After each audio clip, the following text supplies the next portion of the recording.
said no water for him. Who is the best man that you know? For many, that could be their father or a coach, a teacher, a neighbor. For some, it might be Shaquille O'Neal. Maybe you used to be overweight and nothing worked until you came across Richard Simmons videos, and Richard Simmons helped you lose that weight. Maybe Richard Simmons is the best man that you know. Whoever the best man that you think is, next think about why that man is the best man to you. Did they persevere through incredible hardship? Did they sacrifice greatly for their loved ones? Perhaps they kept their morals and character intact despite being horribly wronged? The protagonist in the 72nd best film, Ben-Hur, deals with all of the above. Ben-Hur follows the story of Judah Ben-Hur, a Jewish prince in Jerusalem in the 1st century. He and his family are betrayed by his childhood best friend Masala and is falsely accused of treason. He is sentenced to slavery and perseveres through great hardship to gain revenge on Masala and be reunited with the ones he loves, his mother and his sister. Through the film, a perfect man is revealed. This film is ranked number 72 of the top 100 films by the American Film Institute. It was released in 1959, starring Charlton Heston. It is highly acclaimed, winning 11 Academy Awards. It's the first of 3 films to do so. The next was Titanic. Meh.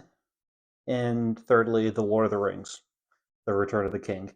Ben-Hur is massive on several scales. It's huge. Huge. It had the largest film budget to date, the largest set of any film. The film employed thousands of artists, workmen, and wardrobe staff, etc., thousands of animals, upwards of 50,000 extras, and a nearly $15 million marketing budget. Keep in mind, this is 1959. This is the third of 4 Ben-Hur movies. The original story comes from the 1880 novel Ben-Hur, A Tale of the Christ by General Lew Wallace. Since the book, there have been 4 movie renditions. The first movie was a 15-minute silent film in 1907, and in 1925, another silent film was made. Both of these silent films can be found on YouTube. The 1925 film was huge, nearly 2.5 hours long. It cost nearly $4 million to make. In 1925, it was the most expensive silver screen film by far. Many of its scenes are recreated shot for shot in the 1959 film. I've gone back and watched both silent films on YouTube. The 1907 film was actually fun to watch. It's just so old, well over 100 years old. I think a lot of the actors are stage actors, and stage acting doesn't really translate as well in a movie. So it's kind of humorous to watch because the acting's pretty bad and it's just old. And I'm thinking as I watch it that all of you are long dead. So it's worth a watch just to see how old it is. Did I mention it's old? And the 1925 film was good, actually. Epic scenes, huge scale on the sets, and the chariot scene is fantastic. And I remember watching the chariot scene in the 1925 film thinking, how are you doing this? The cinematic shots were just incredible, and it's 1925. Turns out that they did not put a priority on safety, and many horses were injured or died on set, but we won't go there. In 2016, another Ben-Hur film was made. However, the plot has several significant variances from the book and the prior films and received mediocre reviews. So back to the 1959 film. Let's talk about this famous chariot race. First, listen and watch this. Firstly, the music is amazing. The Hungarian-American composer Miklos Rozsa won an Academy Award for Best Original Score for Ben-Hur. That speaks for itself. Secondly, the scale is huge. The set was constructed in Rome on 18 acres and used 15,000 extras. This outdoor set was the largest film set ever constructed at the time. The cost of this chariot race scene alone was about $4 million, or a quarter of the entire film's budget. It was shot over 10 weeks. It's been reported that 40,000 tons of sand, that's 40,000 times 2,000 pounds. I don't even know how much that is. 40,000 tons of sand for the racetrack was imported from Mexico. That's like transporting a whole island. I have no idea how they did that.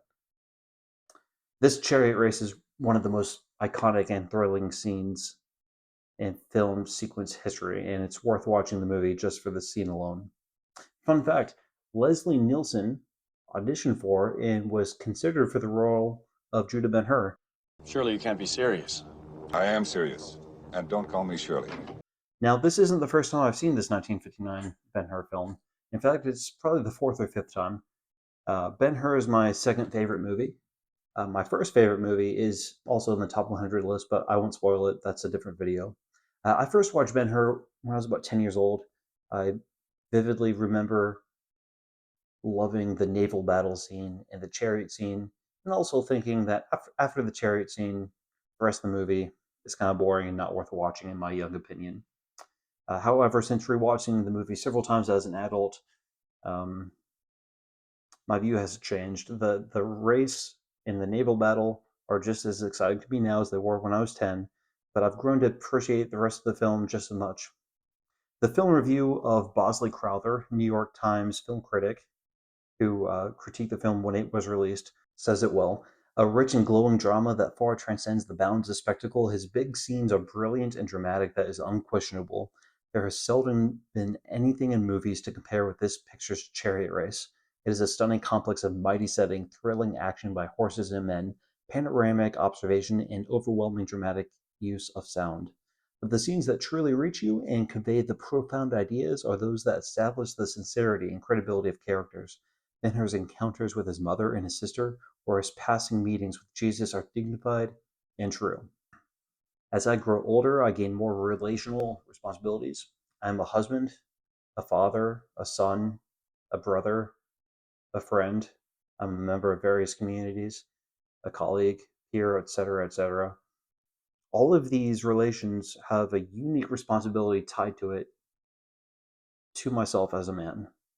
And this is partly why I greatly enjoy watching this movie.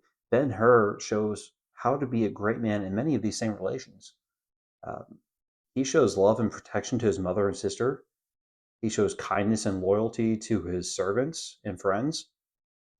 I really need to improve my loyalty to my servants. I go through so many. It's really bad, but it's so hard to find good help. He shows patriotism to his people and nation. He shows strength and resilience through incredible adversity.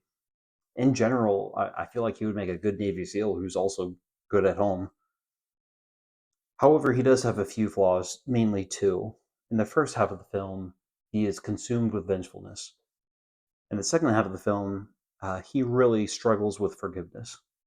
I think vengefulness and the inability to forgive can be two sides of the same coin and can be problematic in any relationship.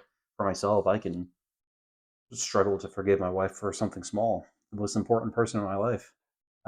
With to my young son, who can irritate me at times over something small. Again, I can be grudging, and that's a form of vengefulness.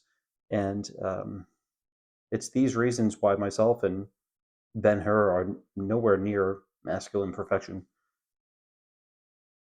There is a perfect man in this movie, but it's not Judah Ben-Hur. It's actually Jesus Christ, who makes several non-appearances in the movie. I say non-appearances because the director chooses to never show Jesus Christ's face.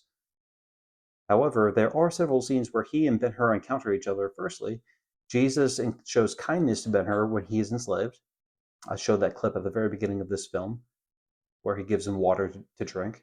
Later, Ben-Hur interacts with Jesus being tortured on the way to his crucifixion. And finally, at the end of the film, Ben-Hur experiences a miracle of Christ and receives personal forgiveness. It's forgiveness that completes Judah Ben-Hur, makes him whole, and he received it from the perfect man, the God-man, Jesus Christ. So, is the 72nd best movie of all time worth a watch? There are many reasons why it is worth watching, and then there's one big reason why you may not want to watch it. The scenes, the music, the acting, all of them are top-notch and will be riveting to most viewers. As I mentioned before, the chariot race and the naval battle scenes alone are worth a watch.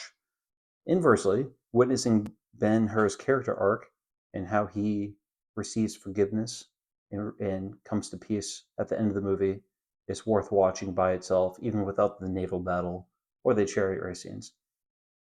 So after all that, you may be asking, what possible reason could I give you to not watch the 72nd best film and my second favorite film, and a great example of what masculinity should look like? That reason is the movie is 3.5 hours long. I think many people would agree with how Bosley Crowther ended his review by saying 3 hours and 32 minutes of it, not counting intermission, is simply too much of a good thing. I don't really hold that view. I've seen it 4 or 5 times. It's my second favorite film, but I do think that it's too long for a lot of people. If you haven't watched the movie, I sincerely hope that I motivated you to give it a shot. At the very least, try to look up the chariot race scene on YouTube. It's worth looking up.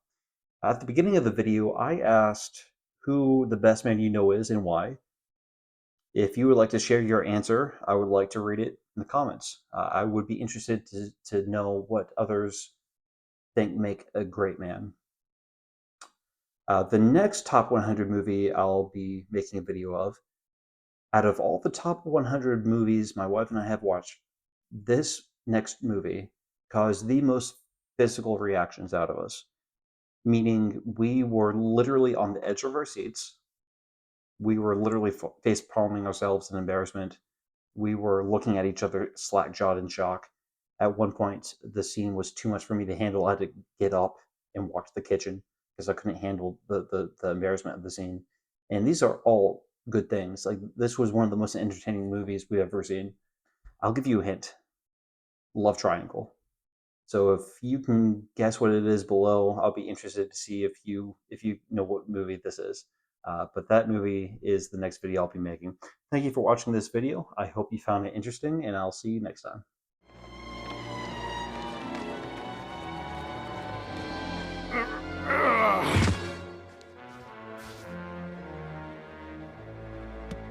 Drink up, Judah Ben-Hur.